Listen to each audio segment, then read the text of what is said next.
Hello friends, నాన్నమ్మ గారి వంటింట్లోకి ఈరోజు ప్రవేశించానండి. ఇవాళ టమాటా కర్రీ, గుత్తొంకాయ కూర చేసుకుంటాం కదా, మనం సేమ్ అలాగే టమాటా కర్రీ చేస్తున్నాను. టమాటాలను మనం వంకాయలు కోసుకున్నట్టు 4 పక్షాలుగా కోసుకోవాలి. ఒక ఎండు కొబ్బరి ముక్కని మంట మీద కాల్చాలి, స్టవ్ మీద. ఒక ఉల్లిపాయ కోసుకోవాలి, 4 పచ్చిమిర్చీలు, కరివేపాకు, కొత్తిమీర, అల్లం పేస్టు. మనకి దీంట్లో కావాల్సింది ఏంటంటే పల్లీలు 2 స్పూన్స్, ఎండు కొబ్బరి కాల్చాము కదా, దాన్ని ముక్కలు చేసి వేయాలి. రెండు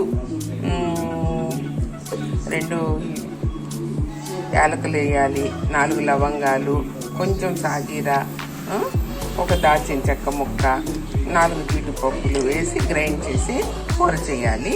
నేను కూర చేశాక పెడతాను. ఫ్రెండ్స్, ఆయిల్ పెట్టాను, 2 స్పూన్స్ ఆయిల్, 2 గరిటెలు ఆయిల్ వేసాను.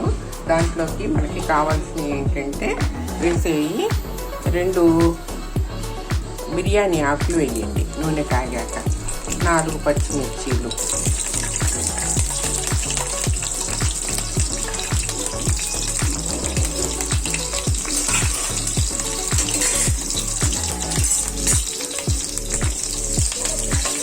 అవి వేగుతూ ఉంటాయి కదా ఫ్రెండ్స్.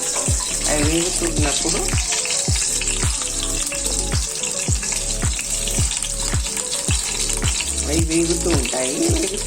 మనం ఏం చేయాలి, ఒక ఉల్లిగడ్డ కోసుకున్నాం కదా, ఆ ఉల్లిగడ్డను వేసేయాలి.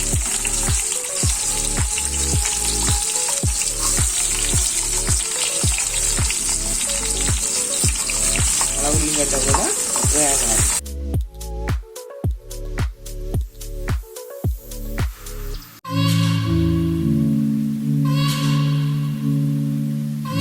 వేగాక దీంట్లోనే ఈ మన అల్లం పేస్ట్ ఉంది కదా, అది కూడా ఇందులో వేగాలన్నమాట. పచ్చి వాసన ఇందాక ఉల్లిగడ్డ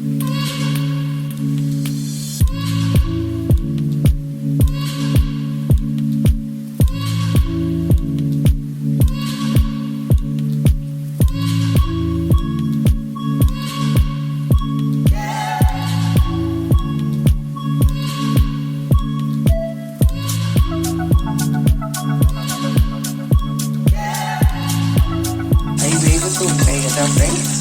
అవి వేసుకున్నప్పుడు మనం టమాటాలు వేసాము, ఉప్పు కారము అన్నీ వేసాక టమాటాలు కూడా వేసాము. ఇవన్నీ మగ్గుతున్నట్టు మనం ఏం చేయాలంటే కాసేపు మూత పెట్టేసేస్తే అవి వేసి మగ్గిపోతుంది. మగ్గిపోయాక అప్పుడు మీకు మళ్ళీ కారం, ఉప్పు అన్నీ పేస్ట్ కూడా చేశానుగా, అవన్నీ వేస్తాను. ఫ్రెండ్స్, ఇవి టమాటాలు మగ్గాయి అన్నమాట. టమాటాలు మధ్య కింద మనం చేసాం కదా పేస్ట్, ఆ పేస్ట్ వేస్తాం.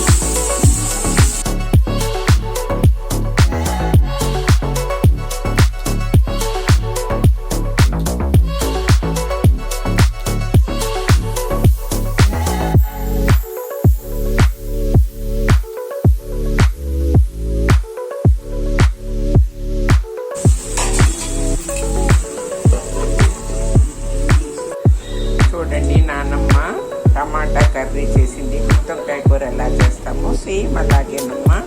అందరు చూడండి, సబ్స్క్రైబ్ చేసుకోండి, లైక్ కొట్టండి, కామెంట్స్ రాయండి. నాన్నమ్మకి హెల్ప్ చేస్తారు కదా. మండే స్పెషల్ వెజిటబుల్ బిర్యానీ, టమాటా వంకాయ లాగా మన కుర్మా చేశానండి. ఇవాళ స్పెషల్, ఇవాళ సండే స్పెషల్.